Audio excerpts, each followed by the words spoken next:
cargado a la opinión. 4 miradas y un debate con temas y noticias que nos mueven a todos. El primer café con Cecilia Rovaretti.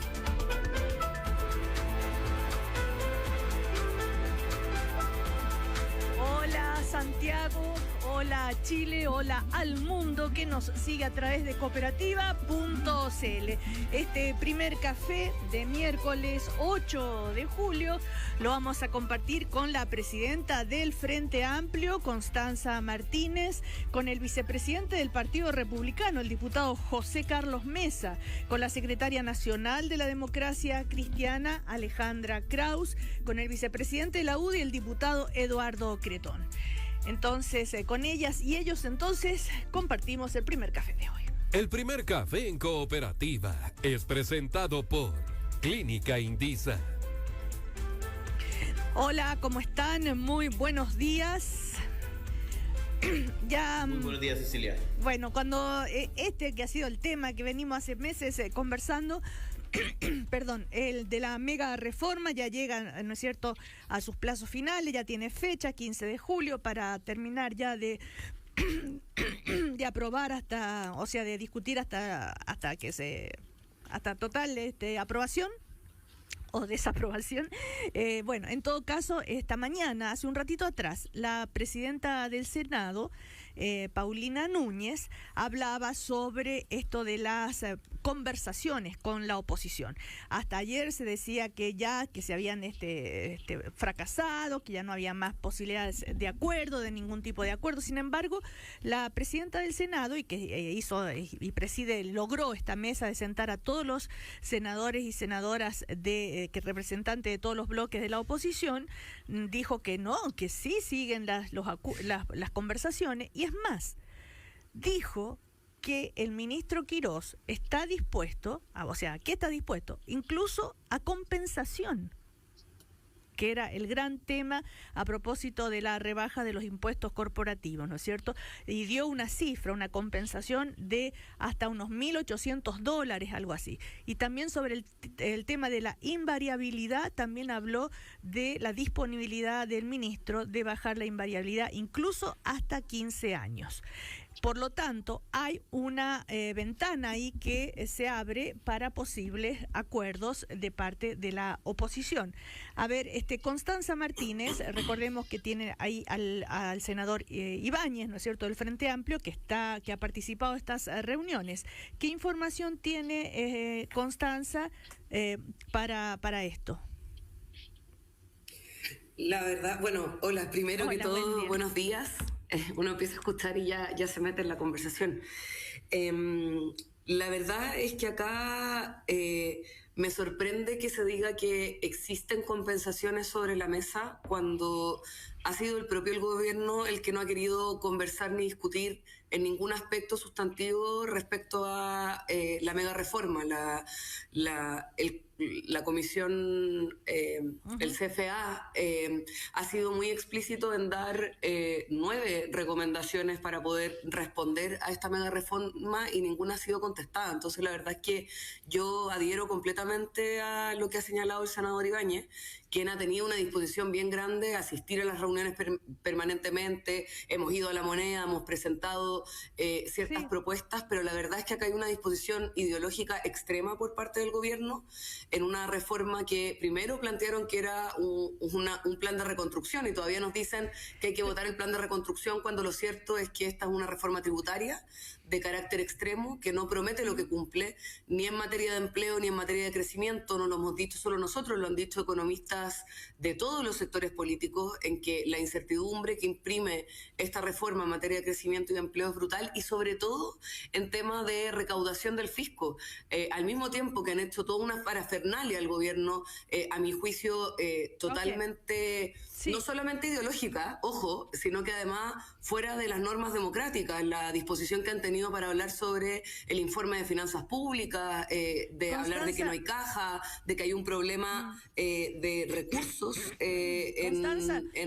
pero eso en el no es cierto. Estado. Pero las cosas han ido avanzando, ¿no es cierto? Todas las conversaciones. Ni un avance.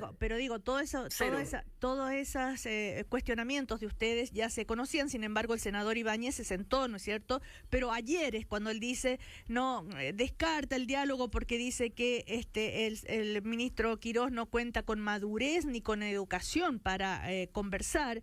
Se ha agotado el tiempo, se ha perdido la paciencia, no nos pueden pedir más paciencia, a todos se nos ha dicho. Es que no ha habido diálogo, Cecilia. Eso, claro, entonces, pero como la verdad. ¿No sabes tú de esto que contó esta mañana, un ratito atrás, la senadora Núñez sobre la disposición de una compensación y de bajar la invariabilidad hasta 15 años? Quizás por ahí se pueda abrir una puerta. No se puede abrir ninguna puerta cuando es de este nivel de falta de disposición al diálogo. A mí me han hecho 80 veces la pregunta de qué tipo de oposición vamos a hacer. Y lo hemos dicho, queríamos ser una oposición con ciertas alternativas y hemos mostrado con hechos, no con palabras, de que estamos disponibles a asistir a diálogos, que tenemos disposición a poder hablar. Pero lo cierto, Cecilia, es que acá tenemos un ministro a ver, vamos se porta en una reunión, tiene que ver, pero voy a contestar lo que me planteas, porque es importante. Acá no ha habido una propuesta de compensación seria. Yo recojo y valoro el tipo de liderazgo que tiene Paulina Núñez, pero no es el liderazgo que tiene el gobierno. El gobierno ha sido un gobierno que ha querido ser muy obsecuente con su reforma, que no ha respondido ninguna de los elementos técnicos que se le ha planteado y que no ha hecho un diálogo de buena fe. Entonces, acá quiero ser bien explícita, el ministro Quirós ha sido permanentemente un defensor de esta reforma así tal cual está, ha dicho que ningún cambio profundo, y eso lo dijo Quirós también, dijo que no va a abrirse a ningún cambio profundo, y el propio presidente de la República dijo que bastaba solamente un voto para poder avanzar en esta reforma. Entonces, la falta de diálogo no ha sido de la oposición. ¿Qué pasa? Alejandra Kraus, secretaria nacional de la Democracia Cristiana, no sé si pudo usted conversar con alguno de los senadores, senadoras de la DC, sobre todo Yasna Proboste, que está sentada justamente en esa mesa de diálogo ahí en el Senado, que propició la presidenta del Senado, Paulina Núñez. Cecilia, muy buenos días y buen día a todo el panel. Con la senadora Proboste no he tenido el gusto de conversar. Sin embargo, permanentemente a través del presidente nacional, Álvaro Ortiz, que es diputado, obviamente sí, y además las reuniones de mesa correspondientes. Yo tengo la impresión que, sin perjuicio de que se le reconoce efectivamente, como señala Constanza, a la senadora Núñez, digamos, su liderazgo político en esta materia y de instar y de propiciar el acercamiento de posiciones, tengo la impresión de que la percepción de parte de los senadores es menos auspiciosa a propósito de las aparentes compensaciones que pudieran estar sobre la mesa, o si efectivamente la invariabilidad, porque para ser exactos y claro, el ministro Quirós, con su forma de entender el diálogo político, ha planteado, bueno, es posible que bajemos la invariabilidad en la medida que a lo mejor pudiéramos pensar en bajar aún más los impuestos corporativos. También ha señalado, porque se lo indicó así a los alcaldes, a propósito de las contribuciones, que podía buscar un mecanismo de compensación que saliera justamente de la invariabilidad. Vale decir, está buscando dentro de su proyecto o su idea matriz, a propósito del financiamiento fiscal, ¿no es cierto?, no salirse de esos márgenes, no entender que si hay que bajar impuestos, eventualmente hay que subir otro impuesto, como señaló Andrés Velasco. En consecuencia, perdón, Cecilia, me temo que por el momento todavía no están las condiciones para entender que tenemos un diagnóstico compartido de cómo podemos satisfacer la idea del gobierno del presidente Kast con mantener la no afectación y la adecuada financiamiento, la no afectación de derechos, por supuesto, y políticas públicas, y sin duda el financiamiento adecuado y sostenible en el tiempo. Y no que tengamos que esperar 10 años, Cecilia, para ver algún beneficio de esta reforma. Ok, a ver, ¿qué dice el vicepresidente Laudi? Quería decir algo el diputado Eduardo Cretón. Sí. Hola, Cecilia. Hola, buen día. Saludar a todo el panel, buen día. Yo comparto con el presidente Kast de que si esta reforma se aprueba por un voto, eso es suficiente. Porque la legitimidad de esta reforma no te la va a dar por la cantidad de votos que fue aprobada.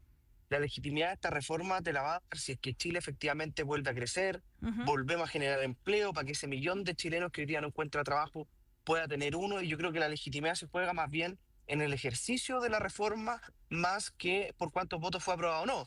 Porque hoy día estamos en una situación, y hablando de este proyecto de reconstrucción nacional, precisamente porque la reforma tributaria de Michelle Bachelet no cumplió las expectativas y tiene al país estancado.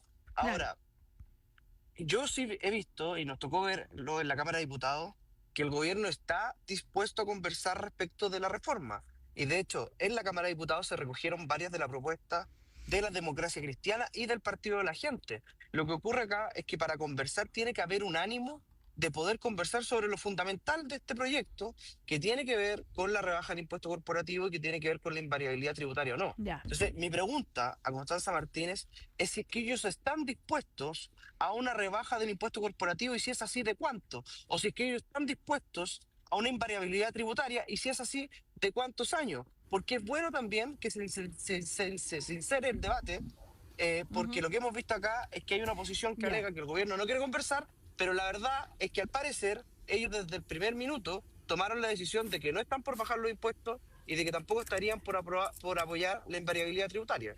A ver, claro, pero sobre lo nuevo, sobre lo que está pasando en estas últimas horas es lo interesante, porque todo lo anterior ya lo hemos conversado tantas veces, ¿no?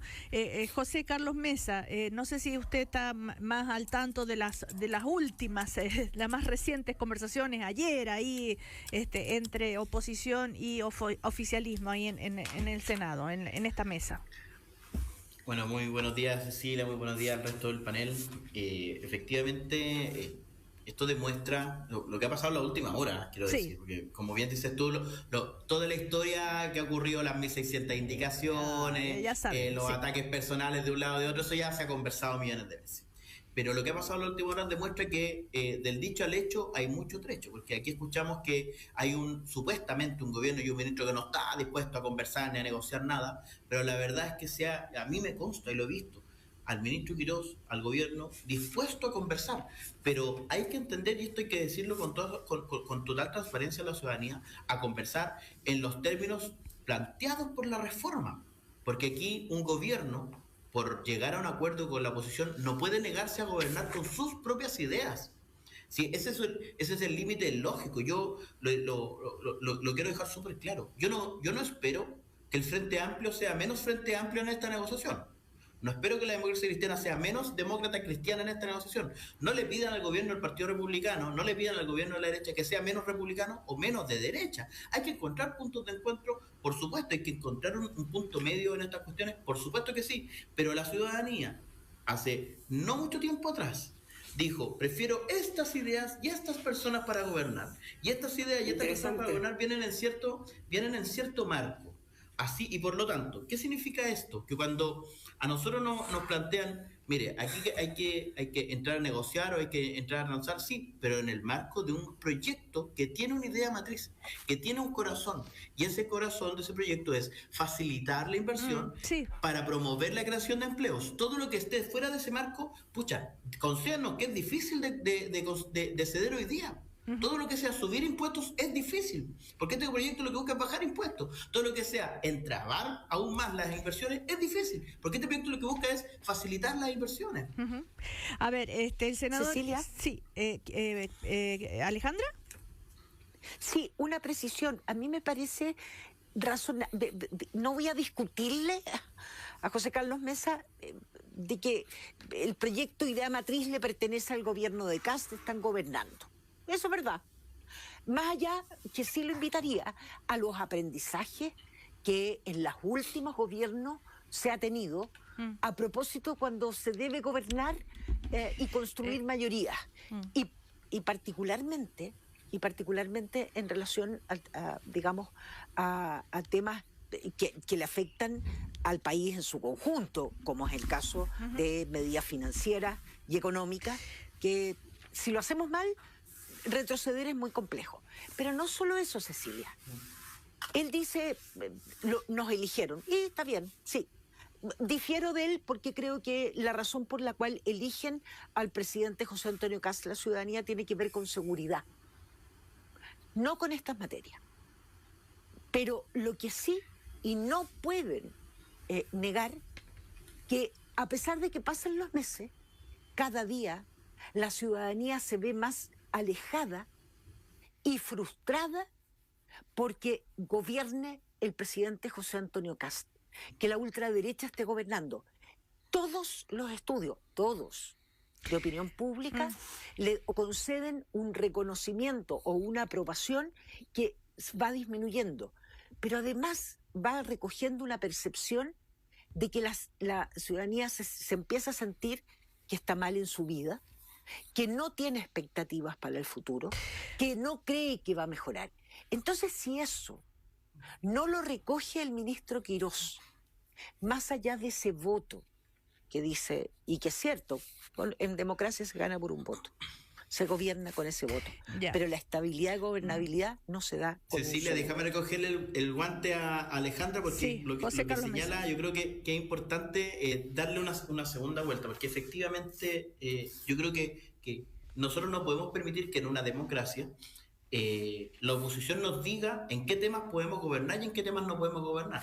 Porque lo que yo desprendo de las palabras de Alejandra, y confírmeme corríjame si estoy equivocado, es que en materia de seguridad nosotros tendríamos, por así decirlo, una especie de legitimidad para gobernar, pero en materia económica parece que no tenemos legitimidad para gobernar, y la verdad es que no he dicho eso.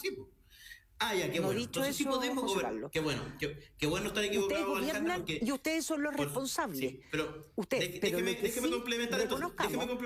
Déjeme complementar, Alejandra, por favor, porque qué bueno que podemos gobernar también en materia económica con nuestras ideas. Qué bueno. Porque yo recojo la cuestión que plantea Alejandra de los aprendizajes, pero a mi parecer también, y creo que así como se nos pide a nosotros que tengamos aprendizaje respecto de los gobiernos, ¿cierto?, de lo que es ser oficialismo, yo espero también un aprendizaje profundo de parte de la oposición de lo que es ser oposición.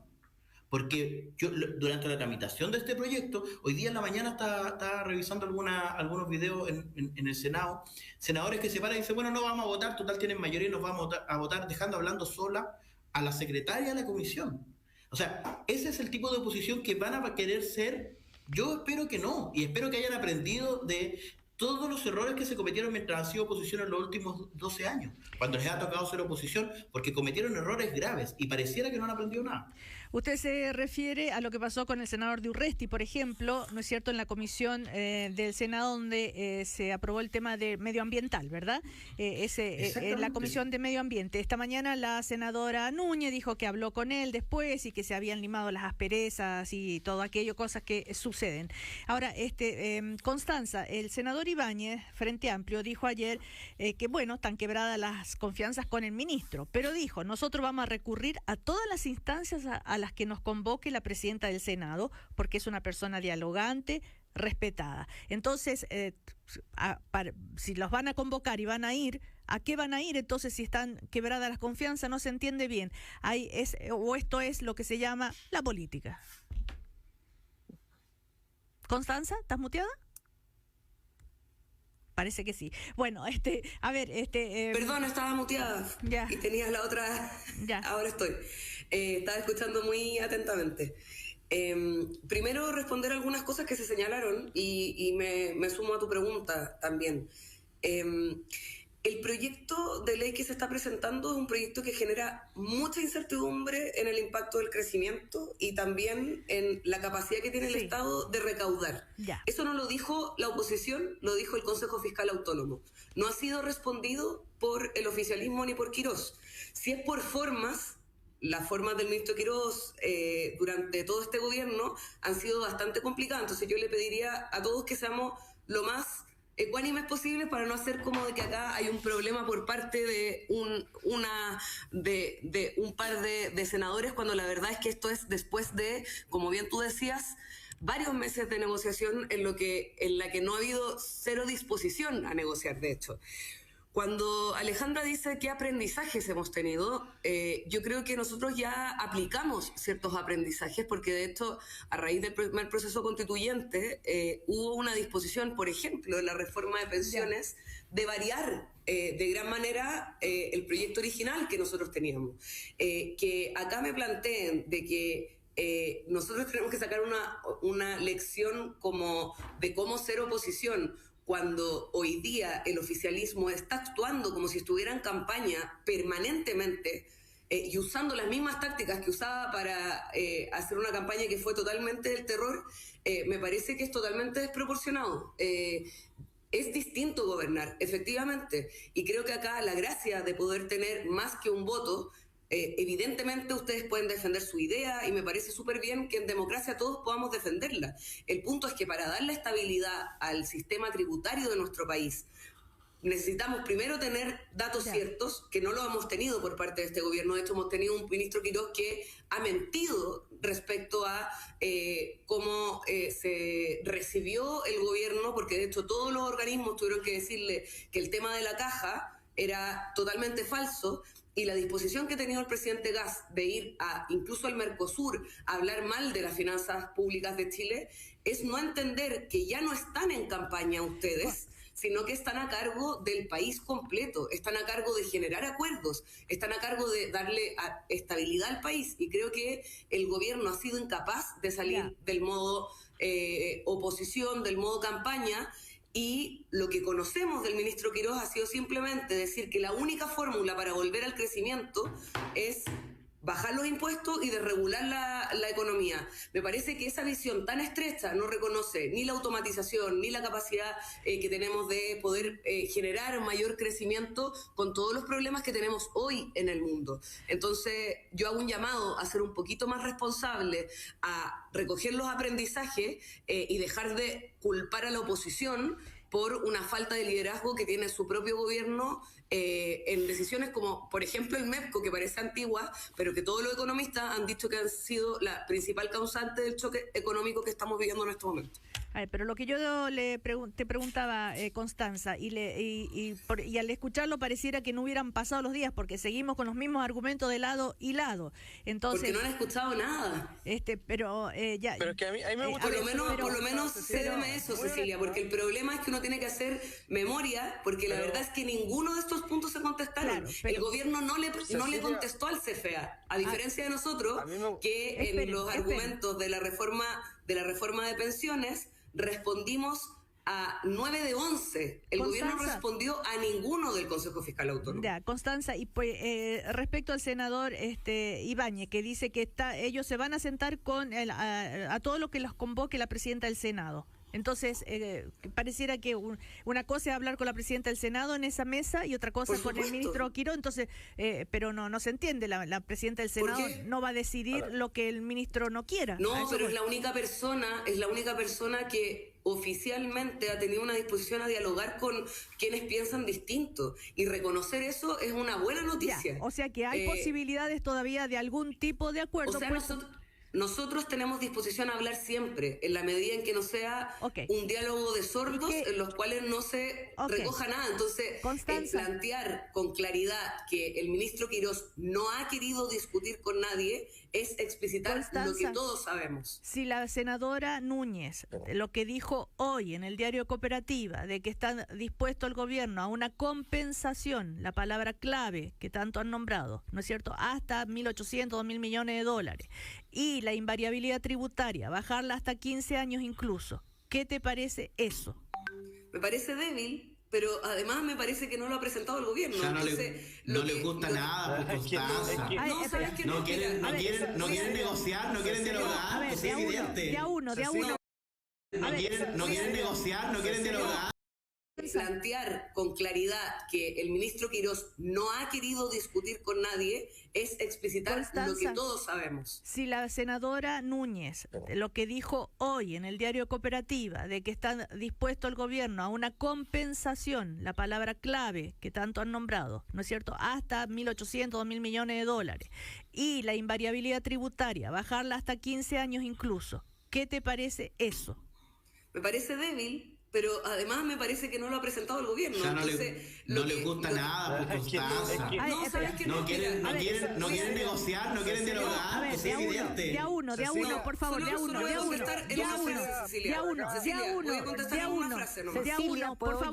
uno, por favor. Solo una frase, para que digan que no quieren compensar a nada, porque de hecho el ministro Marcel y el presidente Gabriel Boric presentaron una propuesta para rebajar con compensación. Entonces no me digan que no estoy dispuesta a nada, porque de hecho estoy dispuesta a rebajar con compensación. Entonces no hagamos monos de paja. Ustedes son los que no quieren conversar. Sí. Ya, ok. Pero entonces lo que dijo la senadora Núñez es que no lo conozco oficialmente, porque el ministro no lo ha presentado. Obvio que me puedo sentar a conversar, pero no te voy a decir que eso es suficiente si no me han presentado nada oficialmente. Ok.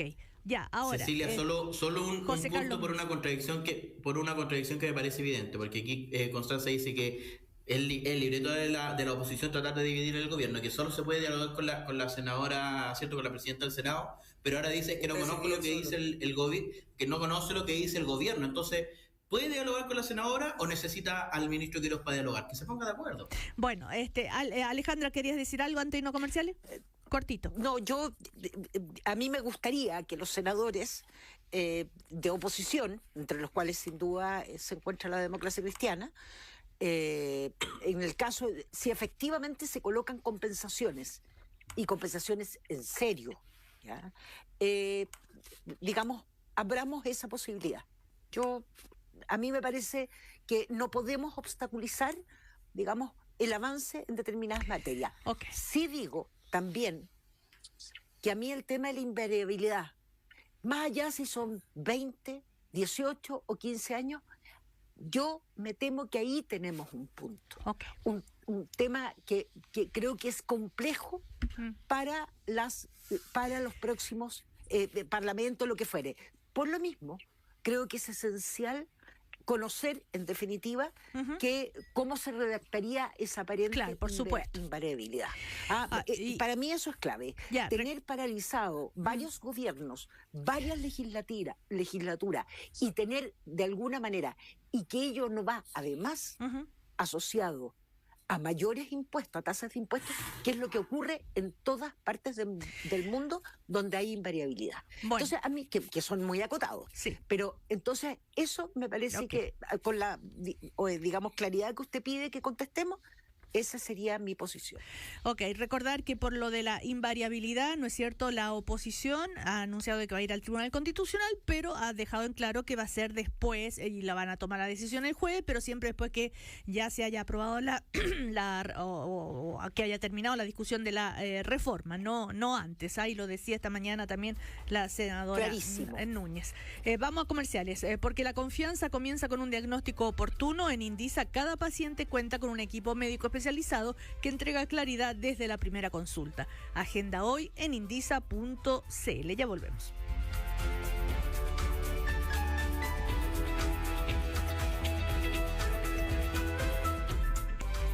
Y la tranquilidad comienza al estar en manos de especialistas. En Indisa, cada paciente cuenta con médicos expertos y la tranquilidad de una cirugía a precio conocido.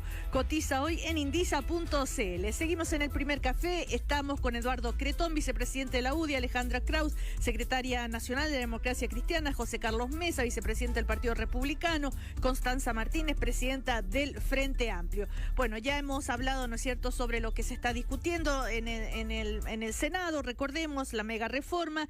Esto va a seguir su curso. Iremos avanzando seguramente en más intercambio de opiniones. Quiero llevarlos a otro tema, que es el Tribunal Constitucional y el fallo sobre escuelas protegidas. ¿Por qué? Porque acusan pago de favores políticos desde la derecha, ¿no? Y sesgo ideológico. Todo esto porque recordemos que el Tribunal Constitucional, ¿no es cierto?, fue decidió no declarar inconstitucional algunos aspectos de esta ley de las escuelas protegidas, y eso generó reacciones. El diputado del Partido Nacional Libertario, Pierre Carlesi, ¿qué dijo? Que el Tribunal Constitucional está haciendo un brazo al presidente Boric por haberla dejado en ese puesto. El senador Arturo Esquella, presidente del Partido Republicano, dijo que con los detalles de este fallo se confirma sesgo ideológico y necesidad de reforma constitucional para viabilizar voluntad soberana de millones de chilenos que permita nuevo trato en seguridad.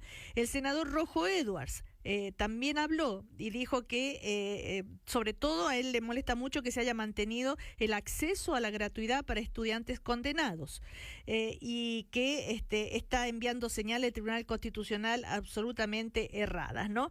A ver, esto de favores políticos, sesgo ideológico, el Tribunal Constitucional. José Carlos Mesa. Bueno, muchas gracias. Bueno, primero que todo yo... acérquese un poco. Yo voy a hacerme... No, estoy con los mismos audífonos. Ya, perdone, soy yo. Ahora sí. Más fuerte. Ahí sí, no, está bien. Yo me voy a hacer cargo de lo que yo digo, de lo que yo pienso respecto de este fallo. Así que lo que hayan dicho otros parlamentarios, otros colegas, espero que se les pida cuenta a ellos, no se me pida cuenta a mí.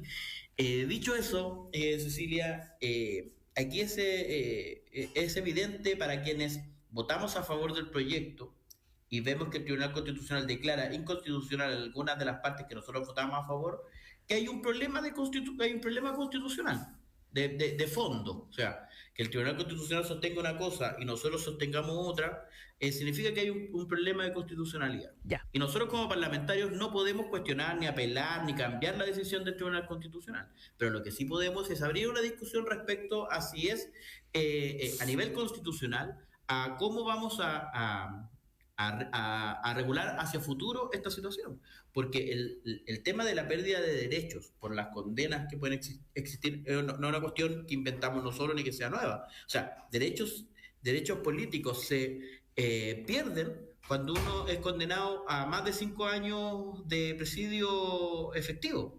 O sea, uno no puede ni siquiera votar, imagínese usted. Entonces, esa es una discusión que se tiene que dar, que está abierta y que es viable darla.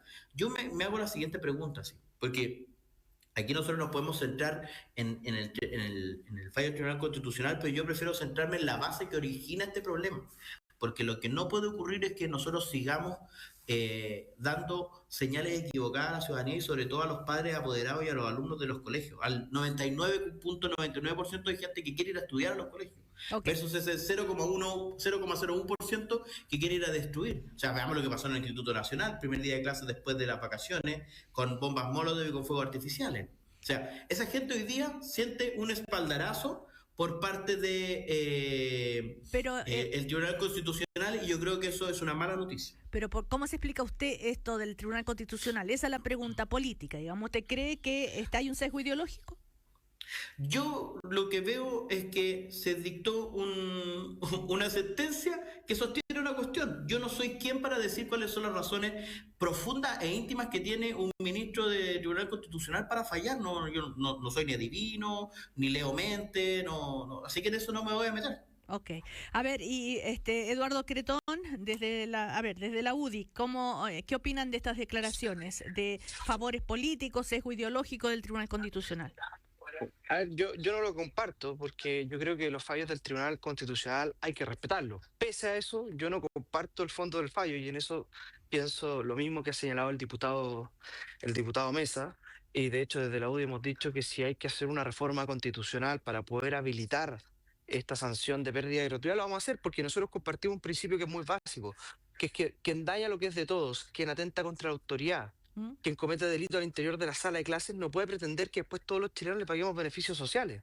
Y eso lo creemos en este proyecto de ley y lo creemos también en el registro único de vándalos.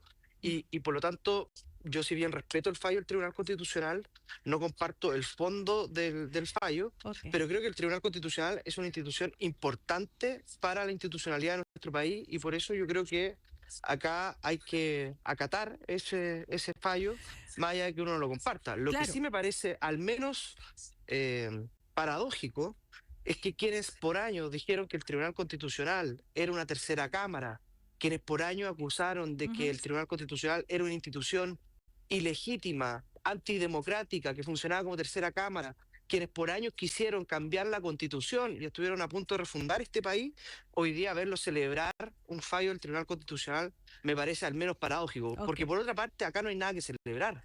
Si la señal que se ha dado, la señal que ha dado el Tribunal Constitucional es muy mala para la seguridad dentro de la sala de clases, porque acá se volvió a validar a los overoles blancos, a los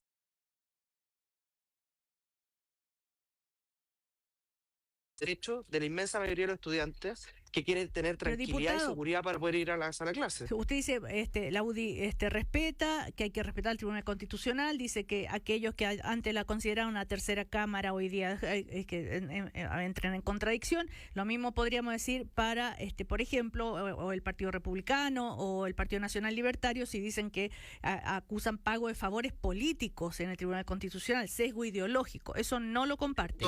La máxima, le pido la máxima claridad, Cecilia. El Partido Republicano no ha dicho eso. El Partido Republicano habló de sesgo político. Sí, no de favores políticos, por eso le pido favores, porque dice, no, Partido Republicano y Nacional Libertario dijeron favores políticos, no es así. Nacional Libertario dijo favores políticos, Partido Republicano dijo sesgo ideológico, lo he dicho clarito.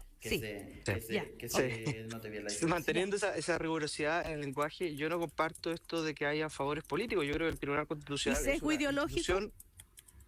Yo sí veo sesgo ideológico y lo veo en el fallo, particularmente en el fallo que impide que en el fondo la gratuidad sea considerada dentro de las sanciones. ¿Y por qué digo que hay un sesgo ideológico ahí?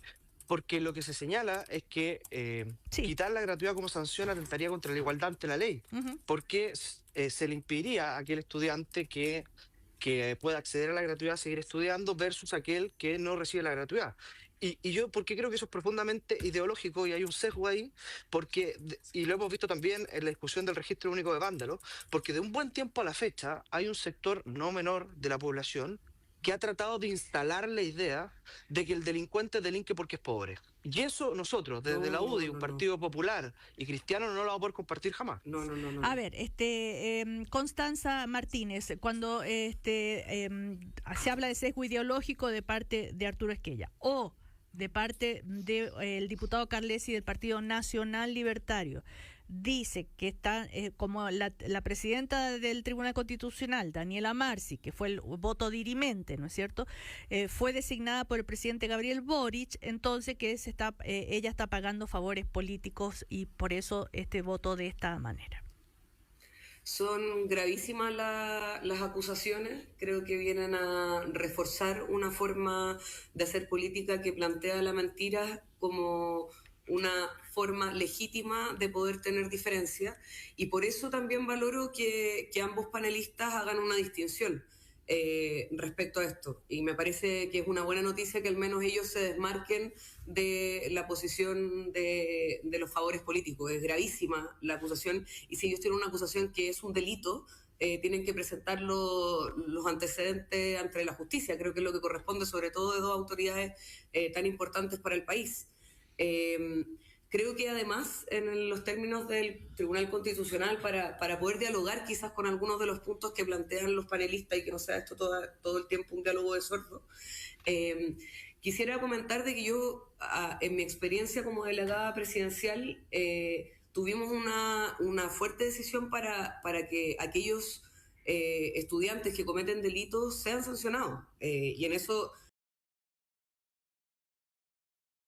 hoy día tienen una sanción que es de las más altas del Código Penal, y creo que lo que ha fallado también acá ha sido precisamente aplicar bien las normas que tenemos. Yo creo que acá hay una deficiencia también en términos de investigación, de acompañamiento a las comunidades educativas, que creo que este proyecto en particular de escuelas protegidas no se preocupa de la atención que opera en un par de colegios específicos en los que una buena intervención coordinada con las leyes que ya tenemos serían más que suficientes. Lo que nosotros hemos alegado en términos de clasismo, tanto en la Ay, se nos cortó la comunicación contigo, Constanza Martínez. Ahí el internet se le debe haber caído. Que hay gente que tiene mucho dinero y que delinque. Constanza, espérame, que se cortó la comunicación un momento y no te escuchábamos. Entonces, el tema, tú hablabas del clasismo. Sí, que quería hacer una distinción para que también podamos como discutir en torno a lo que realmente hemos dicho y no sobre monos de paja que se plantean. La discusión sobre el clasismo tanto del Registro Nacional de Vándalos como de este proyecto de escuela protegida es que, al parecer, lo que ocurre acá es que las únicas personas que realmente pueden necesitar la gratuidad, por ejemplo, son personas que no tienen recursos y, por lo tanto, una persona de altos recursos que delinque en estos contextos no va a tener una sanción que le importe. Lo hablábamos respecto a, por ejemplo, este joven de Barrio Alto que anduvo a 260 kilómetros por hora y que salió libre de todo y no tuvo ninguna sanción. Lo que hemos planteado es que las sanciones respecto a derechos sociales es una cuestión que contraviene la igualdad de la ley, pero las sanciones respecto, ojo, y con esto quiero ser bien explícita para que me escuchen de verdad, las personas que cometen un delito asociado al uso y porte de armas tienen de las sanciones más altas que tiene nuestro sistema penal. Y a mí me parece que eso es correcto.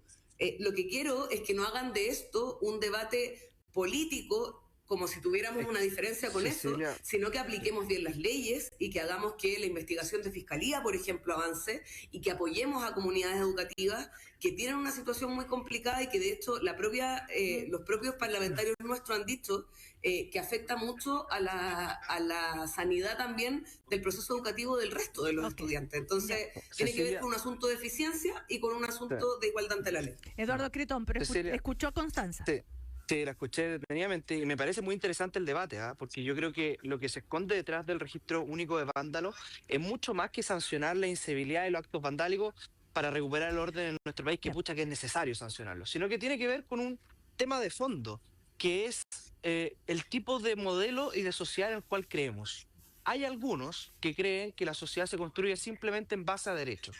Otros, en cambio, creemos que las sociedades se construyen en base a derechos y obligaciones, y quien recibe un beneficio por parte del Estado tiene la obligación de... Es que no un beneficio, un derecho. Es que no, es que si es... Espérame, obviamente que hay derechos, pero esos derechos se concretan en un beneficio social que entrega el Estado, ya sea el subsidio de arriendo, pero ya sea se pasaron al registro de vándalos. La PGU. Es que son de características similares. Está bien la comparación. Y por eso me parece que este debate está interesante, porque yo creo que en el fondo no hay nada más clasista que creer que el delincuente delinque porque es pobre. Porque la inmensa mayoría de los chilenos cumple con su obligación. Entonces, acá lo que hay, está bien, pero acá lo que hay... dije que hay una sanción que importa solamente a la gente pobre y que además el problema particular... Solo para precisar tampoco así, Constanza, porque el vándalo de Itacura también es sancionado. Y aquí ya no está siendo sancionado porque no le importa la sanción de la gratuidad.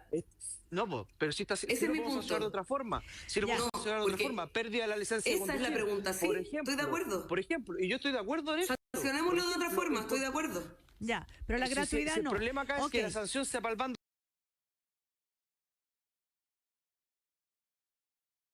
Estamos de acuerdo. Para eso, Constanza, de a uno, por favor, de a uno. Si queda claro que el tema es la gratuidad, diputado Cretón, el tema es la gratuidad, nada más. Es que lo que tenemos que compartir para entrar en este debate, el registro único de vándalos, lo primero que tenemos que compartir entre todos es que quien comete delitos contra lo que es de todos, quien daña a la autoridad, no puede pretender que después todos le entreguemos beneficios sociales. Hablemos. Ese es el punto fondo. Entonces, bueno, aclarado el punto. ¿Solo una frase? Sí, Constanza, cortito, por favor. Es que me parece muy interesante que yo estoy de acuerdo con que es inaceptable que eso ocurra, para que no quede ninguna duda contra eso. Lo que nosotros alegamos son dos cosas. Uno, que la sanción solo le importa a una parte de la población, porque la gente que tiene plata para pagar no tiene problema. Pero precisa cuál sanción, Constanza, ¿cuál sanción? Y lo segundo... ¿Cuál sanción? No, la sanción hay sanciones, por ejemplo, el porte de armas, la sanción más alta en el Código Penal. Y por lo tanto, esa persona va a estar presa por por cometer ese delito si se aplica bien la ley. Pero Creo eso que el para problema todos. es que no se aplica. Pero eso le importa a todos, no solamente a los más ricos o los más pobres. Lo que tú No, quieres, pero por eso la por eso sanción digo, que tú dices que es clasista es el quitar la gratuidad, eso. por supuesto. Entonces, Ya, okay. lo que digo son dos cosas. Uno, que la sanción es clasista y que por lo tanto ya existe una sanción muy alta, que el problema es que no se está aplicando. Entonces revisemos por qué no se están aplicando. Y lo segundo es que la preocupación también es sobre la arbitrariedad. Que no pase por un fiscal o no pase por un procedimiento es porque eventualmente pueden pagar justos por pecadores, y eso también es importante. Ya, bueno, Alejandra, ¿Cecilia? solamente, sí, pero es que Alejandra no ha opinado todavía sobre estos cuestionamientos no sé, al tribunal. Sí, José Carlos Mesa. Un matiz muy corto, que José. a mí me llama profundamente la atención que Constanza ponga la diferencia justo ahí donde la diferencia no importa. Esto no es una diferencia de clase. Esto no es si tú eres más rico, más pobre, si pagas la universidad o no pagas la universidad. Esto es si tú eres un delincuente o no eres un delincuente. Esa es la diferencia que importa. Todas las otras son, creo yo, de alguna manera, argumentación un poco fantasiosa para simplemente decir, mira, no queremos sancionar a ciertas personas. Yo creo que hay que sincerar esa discusión. Ok, Alejandra. Y los cuestionamientos. No voy a entrar, sí, dime. No voy a entrar al registro de vándalos, porque a lo mejor tendríamos que hacer también un registro de quienes evaden impuestos, quienes eluden, quienes tienen en paraísos fiscales su patrimonio. Bueno, podríamos, porque el tema del registro y control y publicidad como que pareciera importante, pero no voy a entrar en esta oportunidad. A mí me pasa a propósito del fallo del Tribunal Constitucional. Primero, escuché a Eduardo, sin perjuicio, después, digamos, hace un análisis, que yo creo que lo primero que debemos todos comprometernos es a proteger nuestra institucionalidad, la legitimidad de las instituciones. Yo no soy de aquellas, muy por el contrario, de que pude haber sostenido posiciones que el Tribunal Constitucional no siguiera existiendo en nuestro sistema. ¿Ya? Así que lo dejo claro, para mí es de verdad tener un valor, tiene un valor tremendo, un valor constitucional tremendo. El fallo, que tiene 136 fojas, yo creo que nadie o pocos se han dado el tiempo de leerlo, porque de verdad los análisis a propósito de las disposiciones que son declaradas inconstitucionales dicen relación con la responsabilidad que el Estado y la comunidad escolar en algunos casos tiene, a propósito de la seguridad o cómo se pretende llevar todo al tema de la persecución penal, que además queda fuera del ámbito del Tribunal Constitucional. Vale decir, tiene digamos, tremendas, análisis jurídicos constitucionales que parecieran muy importantes para las próximas, digamos, la elaboración del registro de vándalos u otros, para que se ajusten plenamente, digamos, a lo que significan los derechos. Pero, Cecilia, a mí lo que me molesta, de alguna manera, se empieza a cuestionar toda la legitimidad de una institución. Y fíjese que el Tribunal Constitucional en distintos momentos, no solo a propósito del voto dirimente del presidente, sino que en general a propósito de reformas importantes que el país ha tenido desde el retorno a la democracia, ¿no es cierto?, cómo de una u otra manera han sido valoradas. La reforma a propósito del fin de la titularidad sindical, que se discute a propósito de la reforma laboral y todo el fortalecimiento de la negociación colectiva, que fue un requerimiento planteado por la derecha, por senadores de derecha. Bueno, la derecha pero valoraba el rol del Tribunal Constitucional.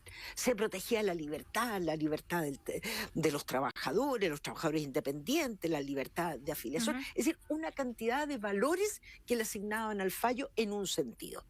¿Para qué decir qué pasó con el CERNAC? ¿Y cómo? A propósito de las facultades sancionatorias que se le otorgaban en la ley aprobada, y esto se modifica. Y ahí los empresarios, la derecha, pero felicitaba. ¿Será porque era otro, o estaba constituido por otros jueces y jueces? ¿Sabe qué me pasa, Cecilia? Creo haber escuchado primero que los abogados legítimamente podemos tener a, digamos, opiniones o razonamientos jurídicos legítimos, absolutamente apegados a lo que es la evolución y la interpretación que se hace del derecho constitucional en uno u otro sentido.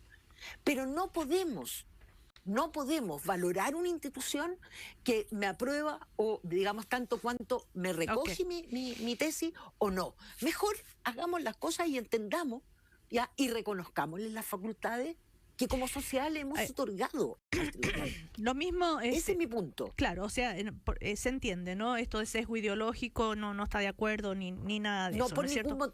Es decir, no estoy dispuesta a que admitamos en el diálogo político descalificaciones de instituciones que son necesarias.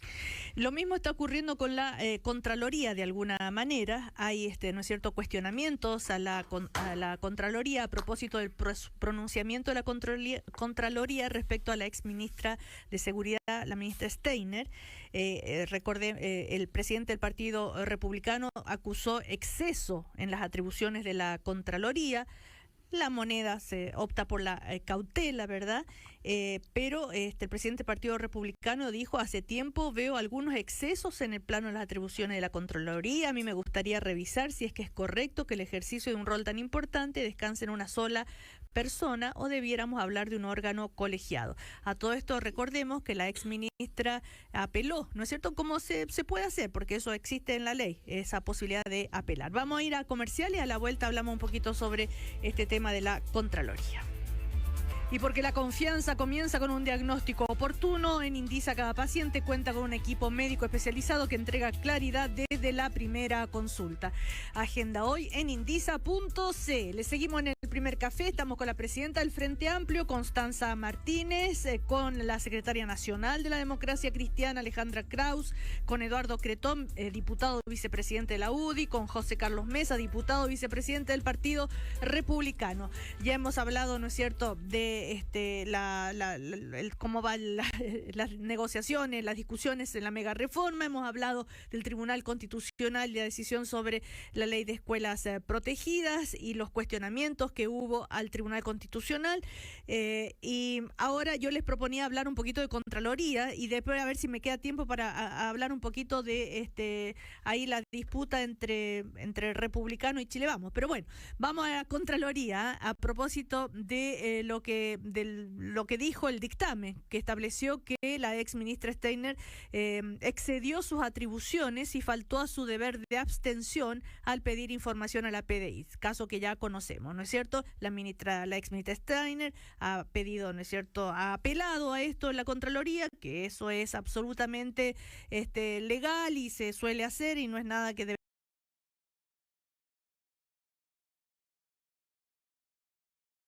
Son los cuestionamientos a la Contraloría, decir, bueno, a ver, se está excediendo la Contraloría en su rol según el presidente del Partido Republicano. Diputado José Carlos Mesa, ¿coincide con lo que dijo el presidente de su partido? Yo creo que es una pregunta que es válida hacerse, no ahora, porque nosotros hemos sido históricamente críticos cuando las cosas no nos parecen bien. Recordemos la visión crítica que tenemos los republicanos en particular sobre toda la construcción de la teoría de la confianza legítima que hizo el Contralor Bermúdez en su momento, que tanto daño le hizo a las finanzas públicas, tanto daño le hizo a la administración financiera del Estado. O sea, esto es una cuestión que es normal en una democracia, que uno pueda tener una visión crítica respecto de ciertos criterios, respecto de ciertos argumentos, respecto de ciertas decisiones que toma en este caso la Contraloría. Uh-huh. Y ahí vale la pena preguntarse entonces si es que el funcionamiento hoy día o la estructura que tiene es la adecuada para el rol que cumple. Yo, por ejemplo, respecto de lo que pasa con el pronunciamiento sobre la ex ministra Steiner, creo que todavía es muy pronto para adelantar juicio. La ex ministra hace sus descargos, ¿cierto? Y reconsideración. Falta todavía tener un resultado final. Evidentemente uno puede tener una opinión respecto de lo que ya dijo la Contraloría, que los preinformes. Al final uno siempre opina sobre todo de los preinformes, y cuando llega el informe final nadie se acuerda. Aquí yo creo que todos vamos a estar pendientes del informe final. Pero también, por ejemplo, lo que ocurrió en su momento con los cuestionamientos que hizo la Contraloría por el uso de ciertos conceptos por parte de la CGGOV. Porque creo que ahí, yo lo digo con total responsabilidad, se excede en cuanto se mete a analizar cuestiones de oportunidad política en el fondo. O sea, no cuestiones jurídicas o contables, que son los mandatos que la Constitución y su ley orgánica le entrega, y además cuando la ley orgánica constitucional de la Contraloría General de la República prohíbe expresamente manifestarse respecto de cuestiones de oportunidad. O sea, el uso o no uso de una palabra, eso yo creo que es una cuestión de oportunidad. A lo mejor otros pueden decir, no es una cuestión de oportunidad, es una cuestión 100% de criterio jurídico, pero yo creo que ahí se metió en ese caso en cuestiones políticas. Entonces uno válidamente puede decir, está bien que una sola persona tenga todo ese poder para definir ciertas cosas. El punto aquí está, y yo lo quiero plantear de la siguiente manera, no respecto de Dorothy Pérez, ojo, porque hasta el momento creo que en general, salvo estos matices que le hago yo respecto de la CGO en su momento, estamos todos satisfechos con el trabajo que ha hecho la Contralora Dorothy Pérez, que ha demostrado, a pesar de que muchos no quieren aceptarlo, que con menos se puede hacer más. O sea, con menos presupuesto se puede hacer más fiscalización y más control. El punto es, no sabemos quién va a estar en el futuro. Entonces también nosotros aquí, a lo mejor me pongo muy filosófico, ¿cierto? Con el velo de la ignorancia de Rawls y todo esto, pero efectivamente nosotros tenemos que legislar y pensar una Contraloría General de la República, no pensando en un nombre particular específico, hoy día Dorothy Pérez o hace algunos años atrás Jorge Bermúdez, sino en el cargo en sí, cuál es el poder que le vamos a entregar y si corresponde o no, conviene o no. Esto es una discusión que evidentemente no se ha dado dentro del contexto del Partido Republicano, pero es válido que se dé si es que es un órgano colegiado o un órgano unipersonal. Quedó claro. A ver, Eduardo Cretón, recordemos que también el presidente de la Cámara, Jorge Alessandri, de la UDI, también había opinado antes incluso que Arturo Esquella, dijo que habría que mirar con detención lo que la Contraloría está haciendo, está dando una opinión sobre una persona de confianza política, no le parece que también excedía en su comportamiento, cuestionamiento a la Contraloría. A ver, cortito, Eduardo Cretón, por favor.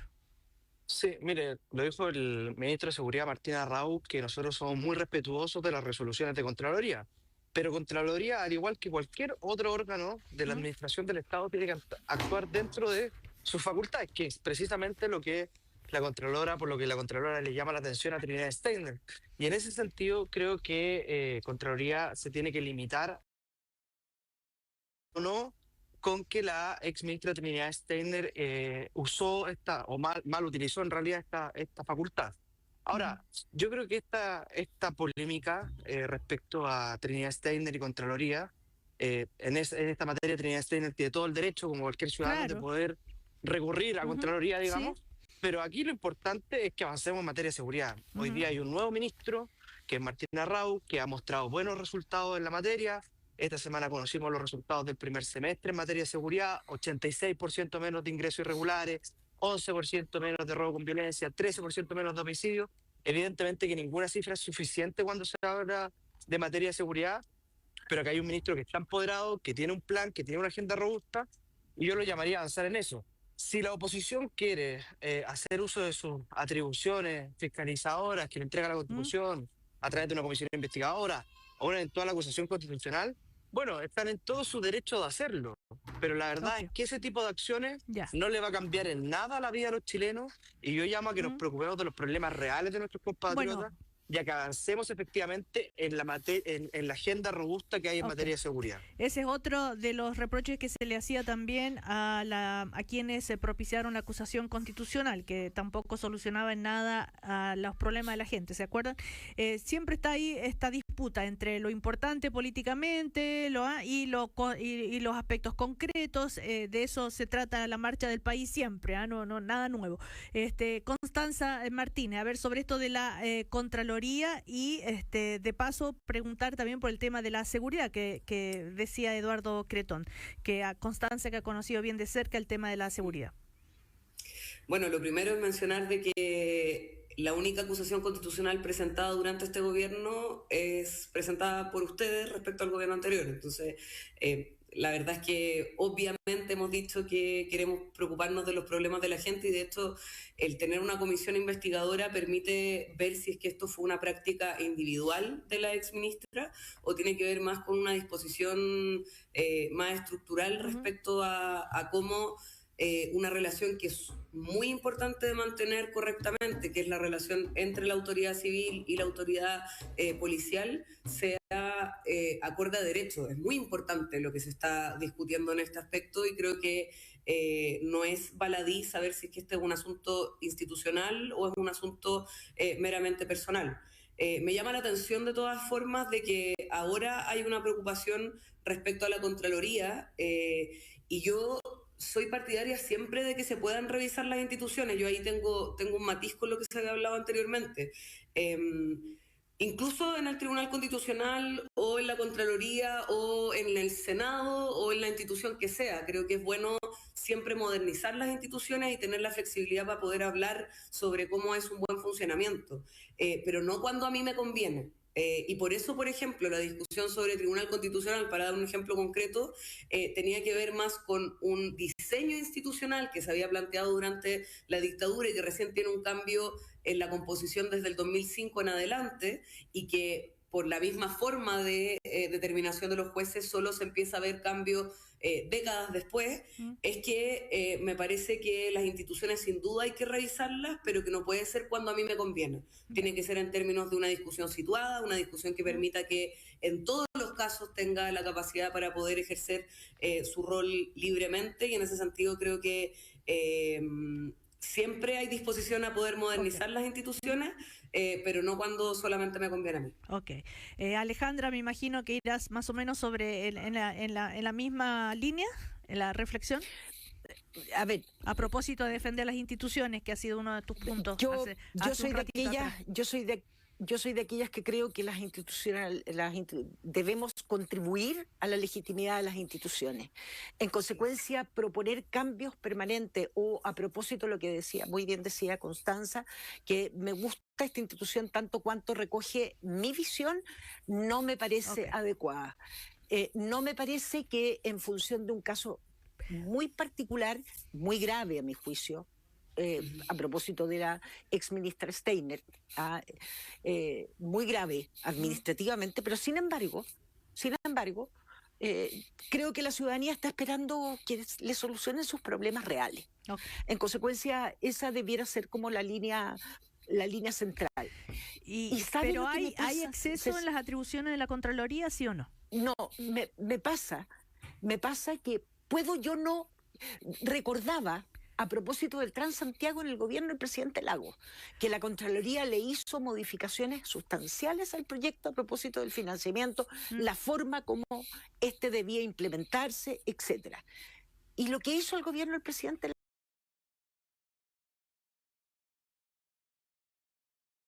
la visión que se tenía para la implementación del Transantiago, y perfeccionar ese sistema, con todos los problemas que tuvo incluso a su inicio.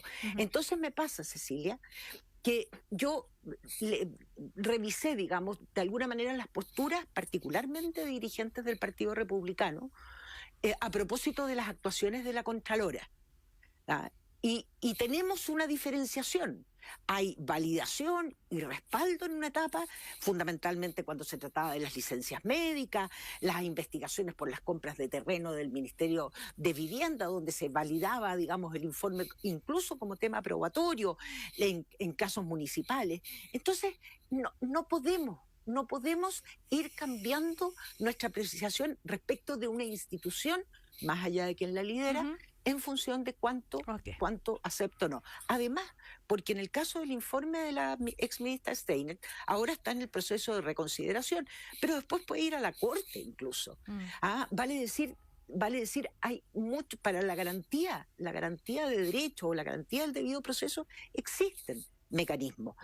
Entonces, no me parece que se debe actuar.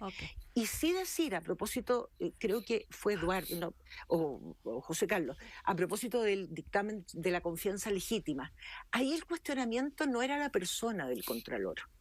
era un cuestionamiento más bien de carácter jurídico del contenido de dicho dictamen.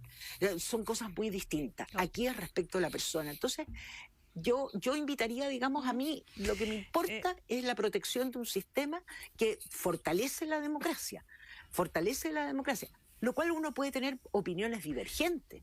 No todo lo que la Contralora o la Contraloría resuelve puede satisfacer mi visión, pero puede que tenga parte de razón.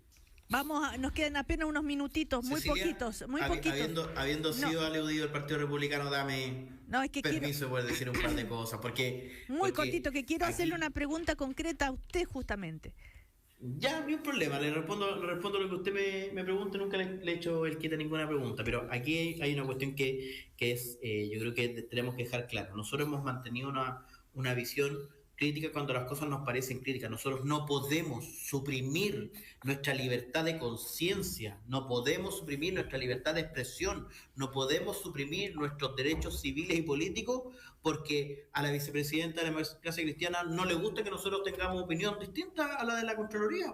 Obvio que cuando el dictamen de la Contraloría nos parece correcto lo vamos a decir, y obvio que cuando no nos parezca correcto también lo vamos a decir, pero es de perogrullo esta cuestión. Ahora, sí, que las cosas que son evidentes, pero las cosas, así, por favor, las cosas que son de perogrullo, cuando se ponen como si fueran grandes diferencias, yo creo que hay que poner un poquito la pelota al piso y ser un poquito más recatados con las opiniones. Pues voy a precisar algo, Cecilia. Sí. Que a lo mejor no lo conoce. No soy vicepresidenta. Es la secretaria nacional. Secretaria nacional. Sí. Ya, pero eso no invalida en lo más mínimo, y voy a volver a decirlo. No, pero la secretaria general, la Democracia Cristiana no nos fue impedir a nosotros ejercer nuestra libertad de conciencia, expresión y derechos civiles. Por favor, si yo pretendiera, la verdad es que no conocer. A ver. Sobre lo que ya había dicho el diputado Romero acá en el primer café la semana pasada, donde queda ahí después la escoba con sus dichos. Dijo ayer, a propósito de la cercanía ideológica con el Partido Nacional Libertario: saquémonos la careta política, el punto político, el oficialismo. Ideológicamente, a quien somos más cercanos es al Partido Nacional Libertario. Y vuelve entonces el tema, ¿no? Es como que nos pregunten, ¿a quién se siente más cercano usted como republicano? ¿A la UDI o a RN? Naturalmente que más a la UDI. Y así sucesivamente. Y defiende al Partido Nacional Libertario y toda la polémica que ya hemos conocido esta semana. Su opinión, señor diputado José Carlos Mesa. La misma de Benja y la misma de Agustín Romero. Yo creo que es demasiado evidente. O sea, todo depende de la pregunta y la comparación que usted nos haga. Porque yo la invito a que me haga la pregunta. Si yo me siento más cercano a RN o a la Democracia Cristiana, ¿qué cree que le voy a responder? A RN. Yo me siento más cercano a Renovación Nacional. Por supuesto, pero no, si el tema... Si usted me pregunta si me siento más cercano a la Democracia Cristiana o al Frente Amplio, obvio que me siento... con menos cercanía que con RN, pero más cercano a la Democracia Cristiana. Entonces, y a mí lo que me sorprende es que se haga noticia con una cuestión que es tan evidente. Se hace noticia porque el Partido Nacional Libertario no hace parte del gobierno. A ver, porque no hace parte del gobierno. A ver, Eduardo Cretón. A mí no me parece tan obvio que el Partido Republicano diga que se siente naturalmente más aliado del Partido Nacional Libertario. No, ojo, primero, Eduardo, no confundas, porque no es aliado. Nosotros gobernamos con la UDI, con RN, con Nuevópolis. Pero que se sienten más cercanos, eso es lo que está señalando. Sí, cercanos ideológicamente, sí, ¿cuál es el problema? Es que yo creo que hay un error. Es que, que entonces tenemos un error. A ver, de a uno, por favor. Está bien, Eduardo, lo que yo veo en el partido, yo veo que entre la UDI y el Partido Republicano siempre había un aglutinante, que es el gremialismo, que es el movimiento gremial y que es la doctrina que sentó Jaime Guzmán. Yo puedo recoger la crítica que ha hecho el Partido Republicano de que la UDI en algún minuto terminó extraviándose de ese gremialismo y que eso produce, de hecho, la salida de José Antonio Kast de la UDI. Pero hoy día gran parte de los dirigentes del Partido Republicano fueron formados en la UDI, fueron formados en la idea del gremialismo. Entonces, yo creo que el aglutinante más importante que hay hoy día en el gobierno del presidente José Antonio Kast es el gremialismo, y en eso estaría de acuerdo conmigo personas que se sienten mucho más cerca del Partido Republicano hoy día, como Gonzalo Rojas, como Carlos Frontaura. Entonces, yo llamo a que cuidemos esa necesaria unidad del gremialismo y que no entremos en definir si uno se siente más cercano a uno u otro simplemente por los posicionamientos en una determinada elección. Yo creo que acá lo importante es que el gremialismo es el gran aglutinante, Eduardo, Cecilia, mire lo que voy a decir. A ver, José Carlos. Mire lo que voy a decir, Cecilia. ¿Sabes? Ya que estamos acá, yo le hago un llamado a Eduardo, a través de él, a la UDI y a través de la UDI a todo Chile Vamos, a que no caigamos en el libreto de la izquierda de intentar dividir al gobierno. No caigamos en ese libreto. Si ese es un libreto que no es nuestro. ¿Para qué le hacemos caso a estas divisiones? ¿Para qué le hacemos caso? Si no, nosotros vamos a responder con honestidad. Y si a lo mejor a alguien no le gusta esa respuesta, está bien, po. Pero es la honestidad. Pero de ahí a caer en la diferencia, es lo mismo cuando hacen como ranking de lealtad con el gobierno. No, este partido es más leal, este partido es más leal. ¿Saben qué? Les regalo todas esas discusiones. No me importa. O sea, la derechita cobarde para usted no es un término que le haga sentido. Yo le voy a pedir, Cecilia, que usted busque la próxima vez que me quiera enrostrar esa frase. Nunca se la he enrostrado, se la estoy...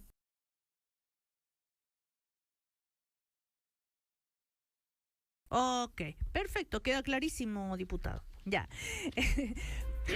Se terminó el primer café de hoy. Cecilia. Sí, Constanza. Pero me parece que no se puede decir que limitan tu capacidad de expresión por pensar distinto. Pero me la saca ahora a propósito de que yo digo que le haga sentido.